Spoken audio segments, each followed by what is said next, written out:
Bem-vindo ao nosso canal, o canal da Escola Bíblica Dominical e Treinamento de Líderes. Estamos de volta agora para falarmos sobre a criação de Eva, a primeira mulher, a lição 2, que vai ser no dia 12 de janeiro de 2020, o primeiro trimestre. E tem como textuário e verdade prática, e disse Adão: esta é osso dos meus ossos e carne da minha carne. E esta será chamada varoa, porquanto do varão foi tomada. Gênesis capítulo 2, versículo 23. E disse Adão: esta é osso dos meus ossos e carne da minha carne. E Adão deu o nome de varoa, porque foi tirada do varão. Então, se você vê algumas pessoas falando "Pátio, senhor varão, pátio, senhor varoa", é um termo dado que Adão deu o nome para Eva e o mesmo identificou como o varão. Desta feita, a verdade prática diz: na criação divina, a mulher é tão importante quanto o homem. Ambos se completam e são igualmente importantes ao reino de Deus. Sabemos que há alguma discordância no sentido da mulher ser tão importante no reino de Deus como o homem. Só que o reino de Deus ele tem também o seu lado administrativo. E ainda há uma resistência no século XXI de aceitar até mesmo a mulher como missionária no campo missionário. Já que esta pessoa, quando ela é colocada no sentido de missionária ou função de uma missionária, ela envolve quase o mesmo parentesco da expressão o pepor do grego, ou, por que não dizer, apóstolo do grego, e que é o mesmo sentido do o enviado. A palavra missionário na Bíblia não existe, Ela vem do pepo, quer dizer o enviado, ou do grego ou do latim o emisso, e quer dizer também o enviado. Já que a linguagem missionário na Bíblia não existe, mas o termo latim emisso é o enviado, a palavra pepo, ou do grego, ou apóstolo, também quer dizer enviado, se encaixa no perfil de pé de igualdade de liderança no sentido administrativo. Porém, esse caso não é muito aceito no meio cristão, mais contundente da história religiosa. No entanto, a mulher tem tido um grande espaço religioso, não apenas no sentido do século XXI, falando de igreja, como em todos os departamentos da sociedade. A mulher passou a ter um poder de influência tão extraordinário que há de conver com que a própria lição fala usando a expressão aqui na verdade prática, que na criação a mulher é tão importante quanto o homem. Por 2 pontos diz: ambos se completam e são igualmente importantes ao reino de Deus. As mulheres hoje estão buscando uma posição de reconhecimento em todos os aspectos. Algumas não querem mais ser apenas missionárias, já que elas estão batizando como Jesus mandou batizar, já que elas estão também disciplinando, corrigindo e instruindo aqueles que devem ser instruído, corrigida, ensinada. Elas estão também sendo palestrantes, escritoras de livros no sentido da liderança. E o seu espaço é tão contundente, é tão claro, que é quase que impossível rejeitar o tempo de Deus para essa oportunidade. É só você olhar para dentro dos templos religiosos e você vai ver naturalmente que entre 100 homens tem no mínimo aí 3.000, 1.000, 1.500, 800 né, mulheres quando chega a ter essa quantidade de pessoas, de homem, dentro de uma igreja. Nos cultos você vai ver que as reuniões têm mais mulheres do que homens. Isso dá muito uma conotação de que Deus não está preocupado exatamente com o sexo, né, das pessoas, mas sim quem está na brecha para cumprir o seu propósito. Eu, particularmente, não consagro mulheres ao ministério como um pastor, mas acredito que do lado de um pastor, ela tem uma função de pastor. Acredito que também quando ela é enviada ao campo missionário, junto com o seu esposo, ela também foi enviada. O termo enviado quer dizer que ela é uma apóstola, que ela é enviada no campo missionário. Mas como a tradição não nos permite tratarmos como tamanha, nós respeitamos e entendemos também que foi uma minoria que teve essa oportunidade de ser importante no reino de Deus como mulher na qualidade de um homem.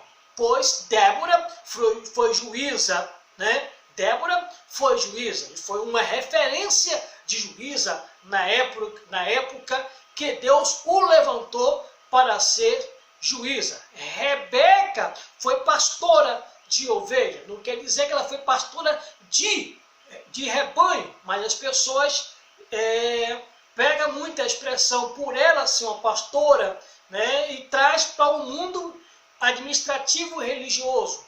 Vejamos que Priscila, ela também teve uma experiência como missionária, como embaixadora no campo religioso, segundo o apóstolo São Paulo, né, ela viveu do lado de Priscila e Áquila. Então, havia um casal que ministrava o evangelho e faz questão Paulo de recitar. Também mostra aquela irmã, né, que tinha a igreja, uma febre, a qual existia uma igreja na sua casa, onde ela administrava. Então nós vamos ver outras mulheres que eram bem-sucedidas, mas tinham chamado no ministério também para propagar o evangelho. E pode ser que quando cair esse ponto da verdade prática, que é o texto de prática da lição, que resume a lição, que na criação divina a mulher é tão importante quanto ao homem, ambos, diz aqui, se completam e são igualmente importantes no reino de Deus. Então assim, ponto.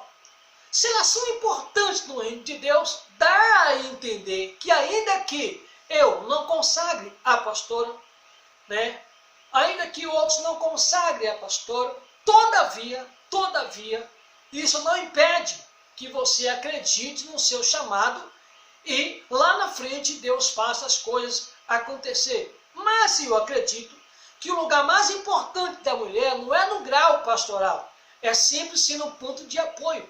Se ela fosse para liderar um rebanho, né, hoje se pega um diácono e bota para dirigir uma igreja. Pega assim um cooperador, um auxiliar e bota para dirigir uma igreja. E dá o título a ele de pastor, pastor local. Por quê? Porque ele tem um rebanho.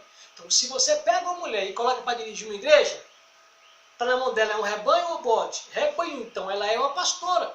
Então assim, às vezes a gente procura resistir a alguns fatores pela tradição, mas quebramos a regra quando usando um diácono, um cooperador, um auxiliar para dirigir uma igreja e dá o título a ele de pastor local. Porque existe um pastor que é um presbítero que também dirige uma igreja, e aí dá o título a ele também de pastor, baseado no Antigo Testamento, né? Quando na verdade ele pode ser tido como um pastor local, mas na regra chama ele de presbítero, né? A Bíblia sempre falou, só a carta de o apóstolo São Paulo é que dá, São Pedro é que dá a expressão, né? O presbítero, os pastores, e recita o presbítero como um pastor. Por quê? Porque ele está arrebanhando. E esses presbíteros eram conhecidos como episcopoi, ou superintendentes, ou anciões que dirigiam a igreja do Antigo Testamento. Então pode ser que na lição alguém questione esse ponto e você não tenha um roteiro como esclarecer. Então, já estou você esclarecendo que, na verdade prática, já cita o comentarista, que é o pastor conferencista Cláudio Nunes de Andrade, ele dá uma expressão de que a mulher ela é igualmente importante no reino, homem com a mulher é igualmente importante no reino de Deus. Então você pode dizer, então ela pode ser apóstola, depende da linha, né? Ela pode ser um sacerdote, depende da linha, né? Da linha que você está seguindo. Se você for uma igreja nós chamamos de neopentecostal, né? Então, obviamente, ela pode ser uma apóstola, pode ser uma bispo na linha assembleiana, né? Por exemplo, o bispo Manuel Ferreira, o bispo Manuel Ferreira, ele é o bispo da igreja da Assembleia de Deus Ministério de Madureira, Conamad, né? Um título que foi dado a ele, que isso divergiu de alguns campos da própria Madureira e se desligaram com ele e ficaram independentes, porque não aceitaram também o título de bispo, já que o termo bispo vem do termo grego que chama bispar, né? Bispar, que é o termo de administrar, supervisionar, né? Então essa é a função de um presbítero do Antigo Testamento, que é conhecido como ancião. Ao mesmo composto também se aplica àquele que tinha um poder mais elevado de supervisionar outros presbíteros, né? Outros presbíteros tipo um apóstolo, que era também um enviado.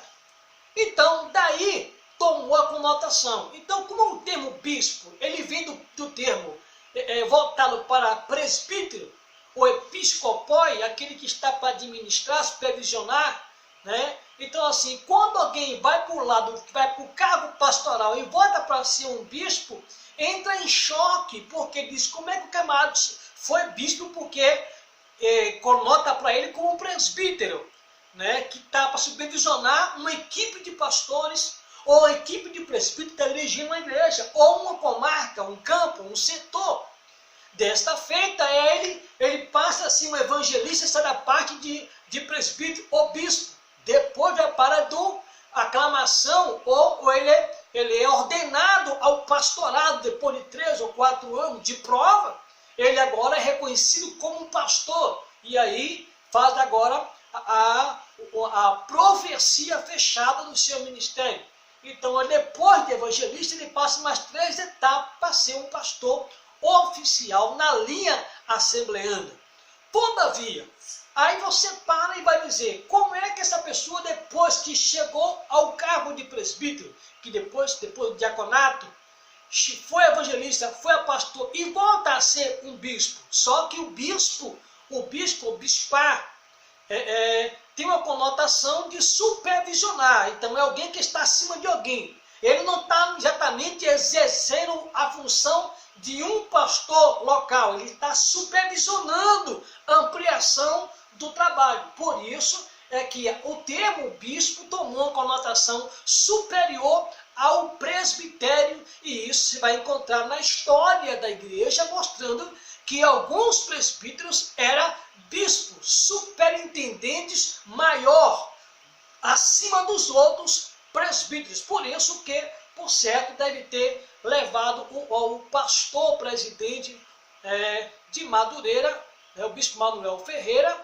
a ser o bispo da Igreja Assembleia de Ministério de Madureira, que alguns também não aceitam essa elevação sobre ele, que diz que isso não existe. Como alguns não estão dizendo também que não tem apóstolo no time presente, que isso se acabou e tal. Há algumas linhas. Eu procuro ficar tranquilo na minha posição, pregando o Evangelho, porque isso é mais importante do que todo esse rótulo que a gente está defendendo por aí, para tentar ter alguém abaixo ou assim. Eu acho que esse não é o patamar do Evangelho. Jesus falou o seguinte, que se alguém quer ser maior, que ele ensine, ele instrua.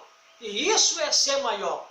E que ninguém deve subjugar o seu irmão, mas tratar em pé de igualdade, sempre colocando o seu irmão superior a você. E quando você não aceita a função do seu irmão, a posição dele, você está lutando contra você mesmo, contra o reino de Deus, que você não vai crescer, não vai avançar e vai ficar aí capenga e atrapalhando o desenvolvimento da obra de Deus. E você pode ser o culpado de toda essa sequela na sua liderança.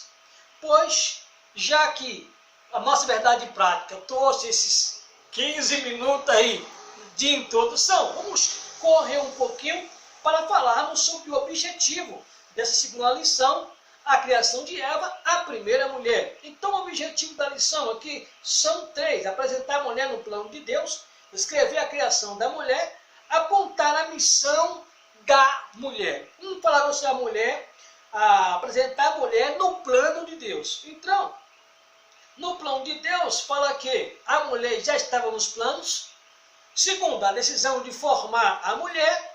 E terceiro, a mulher é uma pessoa necessária. Nesse sentido aqui, de que a mulher já estava nos planos de Deus, vai usar capítulo 1 do livro de Gênesis, o versículo 26. Quando, no 6º dia da criação, Deus anunciou a criação do ser humano.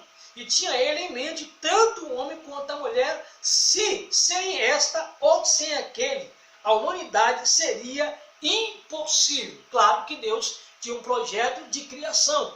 Por isso, no capítulo de Gênesis, capítulo 1, versículo, façamos o homem a nossa imagem e semelhança, estava colocado nos planos já global, porque não tinha como reproduzir, né, a geração só com Adão, a não ser que o próprio Deus fosse responsável em estar pegando do barro e fazendo sempre Adão e Eva, Adão e Eva, Adão e Eva, Adão e Eva, e não do próprio estar sendo seres sexuais que pudessem se reproduzir. Se Deus não quisesse, Deus não estaria dado para o homem, né, na verdade, o sentido também da chamada recriação e da procriação. Então fazia o homem tipo um anjo, ia produzir mulher tipo anjo, né, que não contém sexo e nem paixão um pelo outro, seria uma reprodução apenas feita de Deus. O Deus no homem, o homem em Deus, sem dependência do homem para o homem, da mulher para a mulher. Seria todos semelhante a anjos, pelo qual não tem anja, no sentido da sexualidade. Vamos lá um pouquinho sobre que agora a decisão de formar a mulher. Qual a necessidade de Deus formar a mulher? A formação de Eva foi um ato muito particular de amor e bondade de Deus, Pai para com o homem. Afinal, Adão é designado na Bíblia como filho amado e querido de Deus. Lucas capítulo 3, versículo 38. Ao completar a solidão e a tristeza do homem, declarou o Pai Celeste: não é bom que o homem esteja só, falo-ei uma adjuntora que esteja como diante dele. Pega esse ponto aí, auxiliadora ou adjuntora. Na criação da espécie humana, homem e mulher, o verbo fazer é usado pela divindade na primeira pessoa do plural. Façamos, Gênesis 1, versículo 26. Trata-se de uma decisão formalmente colegiada, todavia na formação de Eva, o Senhor usa o mesmo verbo agora na primeira pessoa do singular, no tempo presente. Falo-ei, realçando a iniciativa particular do Pai Celeste, sempre amoroso, solícito e atento à necessidade de seus filhos. Capítulo 6 de Mateus, versículo 32. A mulher, uma pessoa necessária. Se por um lado a mulher proveio do homem, por outro lado todo homem, exceto Adão, provém da mulher. 1 Coríntios capítulo 11, versículo 12. Portanto, há entre ambos os sexos harmonia e perfeita completude. O livro de Cantares é o mais perfeito exemplo de amizade entre os cônjuges. Então vamos lá. Só fazer aqui uma ressalva, né, nesse assunto aqui, a decisão de formar a mulher. Qual o seu conceito, pastor teólogo Helenival? O meu conceito é simples. Quando Adão percebeu que os animais acaselavam e se reproduziam e que ele, por certo, continuou dando nomes, né? Dando nomes às suas espécies, progressivamente, ou conhecendo cada um pela sua espécie, após ter dado o seu nome, Adão sentiu a solidão. Já que Adão foi também projetado para recriar e procriar, recriar ato sexual, né? E procriar seria a gestação, né?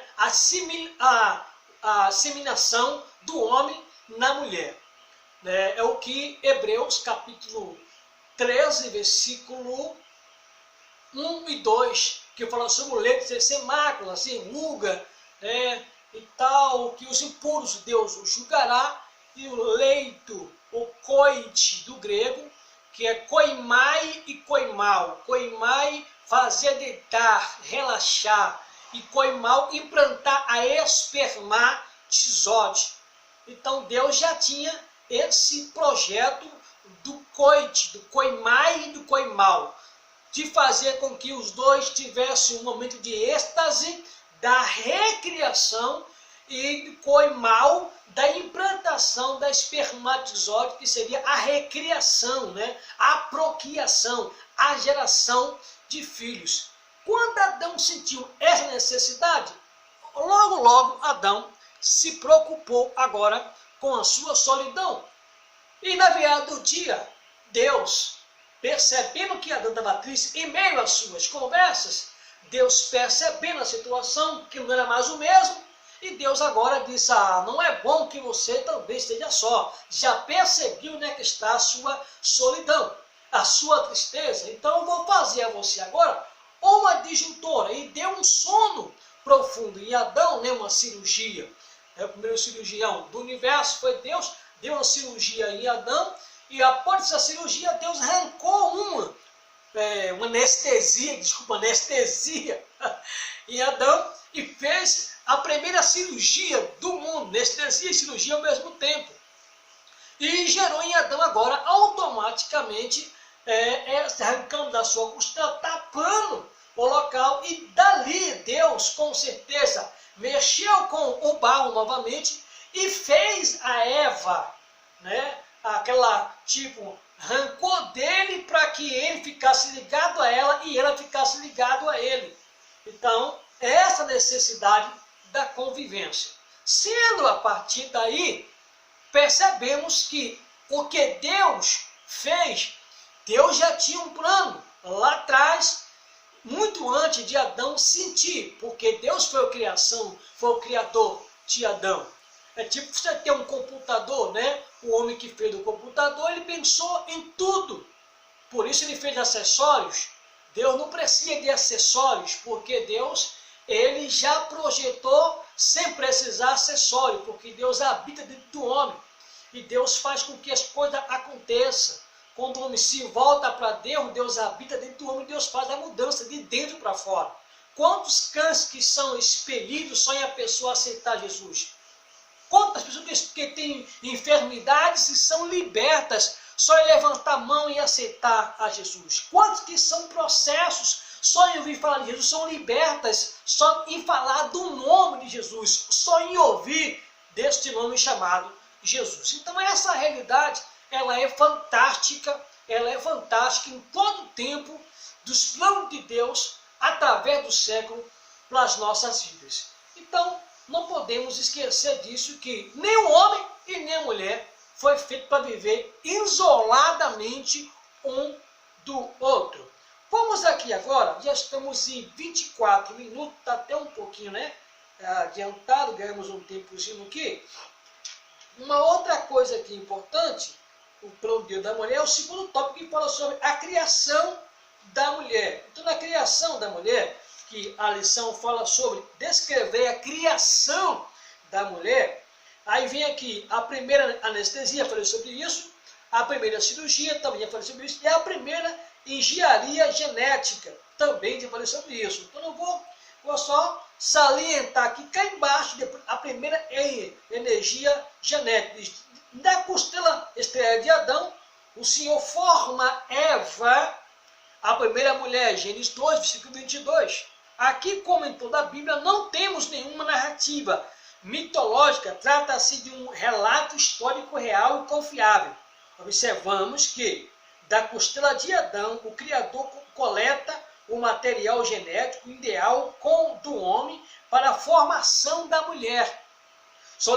Salientamos que Deus não criou Eva como um clone de Adão, antes criou-a como uma pessoa autônoma e consciente de sua existência e missão no mundo. Agora a pergunta básica, que missão era essa de Eva? A Bíblia fala que a mulher será bem-sucedida se ela for esposa de um só marido, né? Boa dona de casa e mãe de filhos.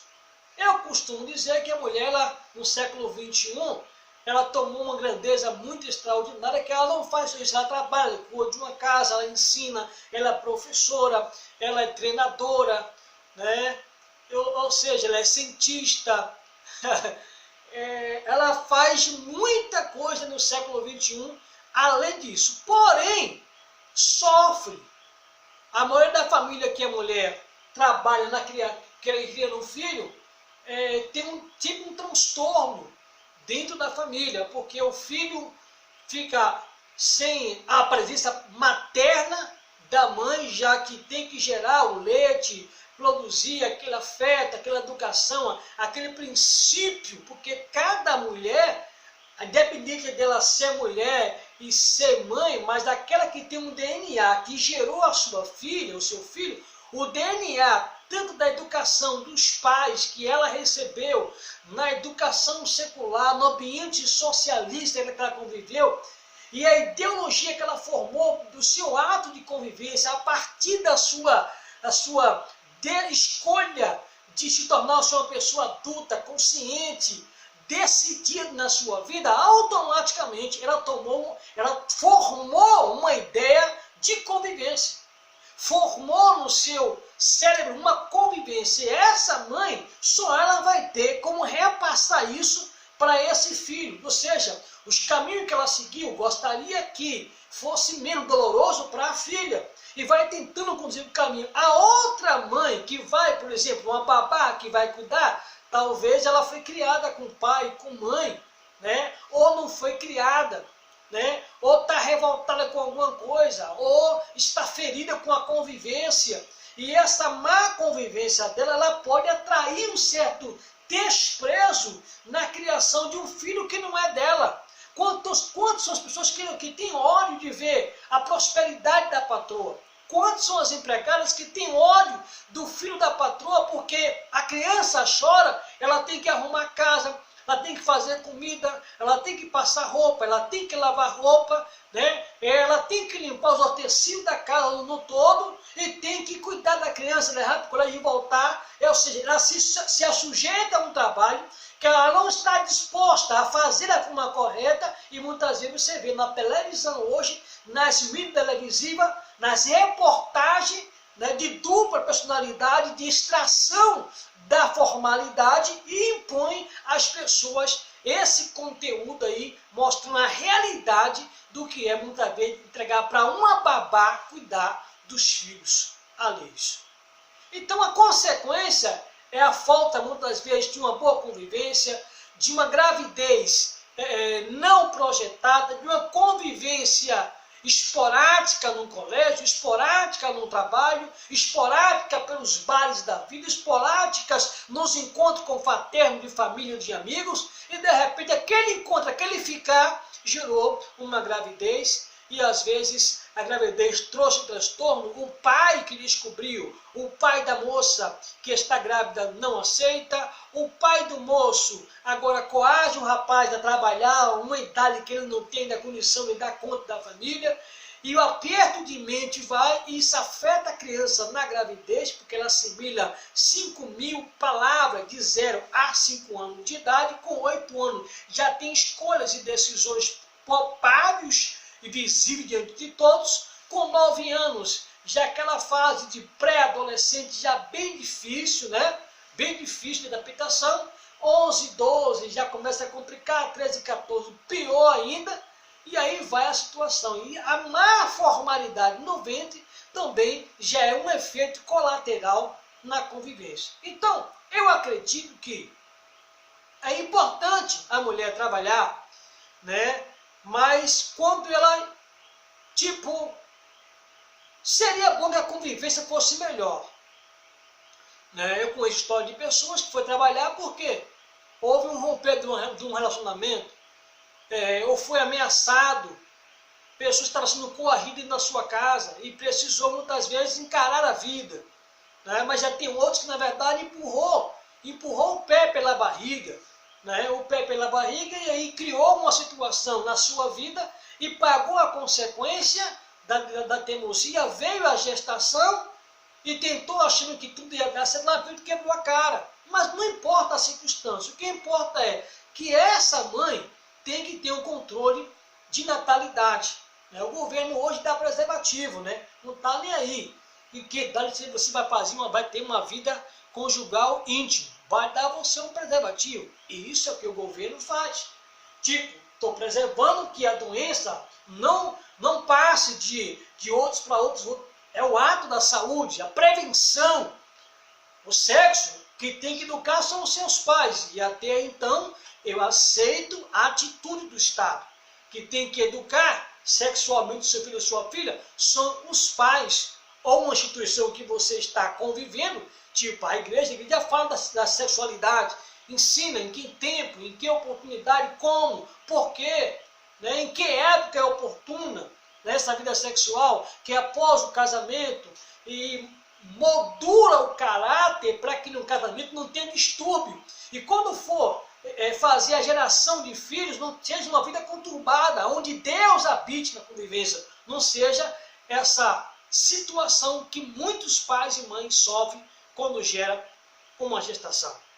Você está no canal da Escola Bíblica Dominical e Treinamento de Líderes. Para nós é uma importante oportunidade para lhe falar sobre isso. Você está gostando?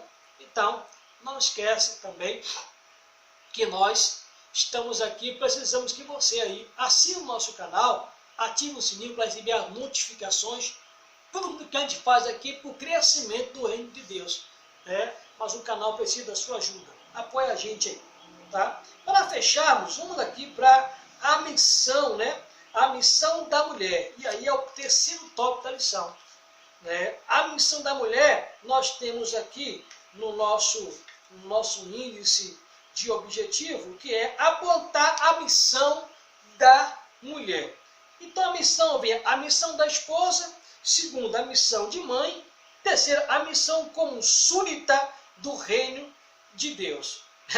Essa parte aqui de súdita eu achei importante na lição, que é o terceiro ponto do tópico que tem na lição, que diz a missão como súdita do reino de Deus. Veja o que nós falamos lá no texto, na verdade prática, que é o texto de prata que resume a lição. O texto de ouro é a abertura da lição. Então o texto de prata, que é o texto que resume a lição, está ligado com o tópico 3, o ponto 3, que diz a missão como súdita do reino, como, modo, a forma. Ao lado de seus maridos, as santas mulheres poderão ajudar os que ainda não demonstram a esperada maturidade cristã. Haja vista o exemplo de Áquila e Priscila, os orientadores espirituais do oriundo e eloquente Apolo. Eu vou fechar aqui, não vou muito longe não. Olha, a Bíblia fala que lá em Efésios capítulo 5 e nas demais cartas paulinas, como também a carta segundo escreveu Tiago, também Pedro faz alguma advertência sobre o uso exagerado, né, de maquiagem, o uso exagerado de bracelete, de agantilha, argolas, etc. Ele usa voltado para esse caminho mesmo. Não estou sendo aqui demagogo, aqui, nem dogmático, estou sendo real. Então, assim, o texto vai falar que a mulher, naquela gestão de costume daquela igreja, não deveria estar também usando cabelo frisado de cabelo. Hoje, para a gente, seria aquelas mulheres que usam cabelo que caem em cima dos olhos, que chamam a atenção, né? que a Bíblia chama de lascívia, né? Lascívia. Então, no capítulo 3, por exemplo, do livro de Isaías, Deus fala sobre as mulheres que usam tamancos altos e saem cascalevando, né? Então fala que anda tinindo, cheia, todas perfumadas. E Deus fala do comportamento dessas mulheres, que Deus julgará elas, porque chamam a atenção e tira o contexto religioso. Homens, mulheres que amam o Evangelho, que não conhecem o seu espaço ou não lê o aspecto como deve se portar na igreja. E a Bíblia fala que essas mulheres devem ser, Paulo fala que elas devem se vestir modestamente, né? Que para que as mulheres mais novas encontrem nela um modelo cristão, né? E diz que as mais velhas devem ensinar as mais novas como deve proceder na casa de Deus. Então há muitos textos, aí você diz, mas a mulher pode usar esses aparelhos, né? Essas questões aí, irmãos, acho que vai muito da denominação, muito da linha que você está sendo pastoreado. Eu levo por esse caminho aí, tá? Na linha assembleana, não é aceito muito essas muitas vaidades, né? Nós temos como uma linha de muita vaidade. Não aceitamos muito esse sistema, porque é um sistema que foge muito de Tiago e Pedro. Ele chega a falar que a pureza, a beleza da mulher não seria o seu exterior, mas seria o seu interior, né? Intrinsecado na comunhão com Deus. Mas a mulher não pode ter uma vaidade? Pode, mas não aquela vaidade que vai gerar uma lascívia, né? O que é lascívia? A lascívia são vestimentas em lugares impróprios. Você está indo na igreja, ou você está indo para uma praia. Você está indo para a igreja, está indo para um clube, ou está indo para uma passarela. Qual é a sua posição na igreja? Você vai lá para se apresentar para outras, ou disputar veste, maquiagem, ou você está indo para a igreja adorar a Deus? Qual é a sua missão como cristã, como mulher? Então, assim, nesse sentido, algumas mulheres fugiram muito da norma.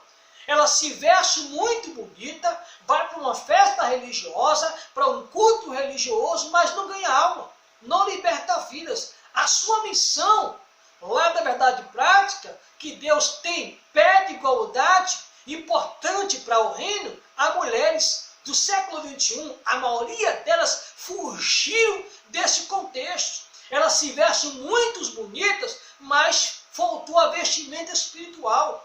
Elas se improvisam muito para estar num culto, mas falta um revestimento espiritual. Quando vê um demônio, a maioria que eu conheço sai voando, meu irmão, né? Sai voando. Quantos que quando vê um demônio, foge, tem medo, porque o seu maior revestimento não é o espiritual, é a vaidade, é a sua vestimenta, é a sua maquiagem, é o seu corte de cabelo, é o seu creme, é o seu perfume, né? Enfim, então assim, muitas perderam o perfil. Por isso é que ainda há um choque de aceitar alguém dirigindo uma igreja sendo uma mulher. Alguns choques de não querer aceitar, porque às vezes não condulam. O padrão não condulam, né? O ministério que elas querem exercer, muitas das vezes, ao seu padrão de vestimenta, de apresentação, não é de autoridade, mas sim da sensualidade. Então, muito cuidado com o seu chamado, com aquilo que você vai apresentar diante de Deus. Né? Não vamos para um culto para olhar o sexo, o mania, mulherio. Nós vamos para o culto adorar a Deus. Semelhantemente, se encaixa para o homem, né? Se encaixa para o homem, né? Ele não pode ir lá achando que ele é o bambambam, ele tem que se encaixar no perfil, ele tem que ser um exemplo. Eu já fui em cultos que os irmãos que vestem uma calça que você vai ver o irmão drongo do camarada tá para frente. Então, assim, é uma falta de vergonha, uma falta de compromisso com o reino. Eu já fui em palestra que uma estava vestindo aquela calça de laica, né? E com a cueca por debaixo, e com os mandrões enrolados para frente. Ou seja, que tipo de liderança é essa? Que tipo de crente é esse? Né? Os camaradas que estão querendo mostrar que ele está desovado, né? Ou que ele tem um cunhão mais grande que o outro. Então, assim, é um confronto no meio da igreja, que você não sabe, eu tenho para adorar a Deus ou ver essa assim, vergonhice. Então, assim, devemos ter um padrão. Então, se você quer viver uma vida lasciviamente, vaidosamente, distante de Deus, vai sofrer quando vê os demônios. Vai sofrer quando vejo muitos por aí correndo, botando na mão um sapatinho, falando língua estranha, e o demônio não sai. Por que não sai? A vaidade. A minha vaidade não está na roupa, não está no calçado, não está no tamanco, não está no corte de cabelo, não está em uma argola, mas está na vaidade interna, que acha que é alguma coisa. E essa vaidade é a pior de que toda essa pintura que a pessoa tem, porque a pessoa tem até um comportamento diferente, mas interno dentro dela, ela é vaidosa. E essa vaidade atrapalha muita gente no reino de Deus. Eu sei que hoje eu fui um pouquinho bem solto no assunto, mas se eu não te falar esta verdade à luz da Escritura, como será o seu caminho amanhã? Então, meu papel é te orientar. Agora, cabe você como professor, como pastor, né, como orientador, fazer a sua base teológica e ver até onde o seu rebanho tem capacidade de ouvir tudo isso que eu falei aqui agora.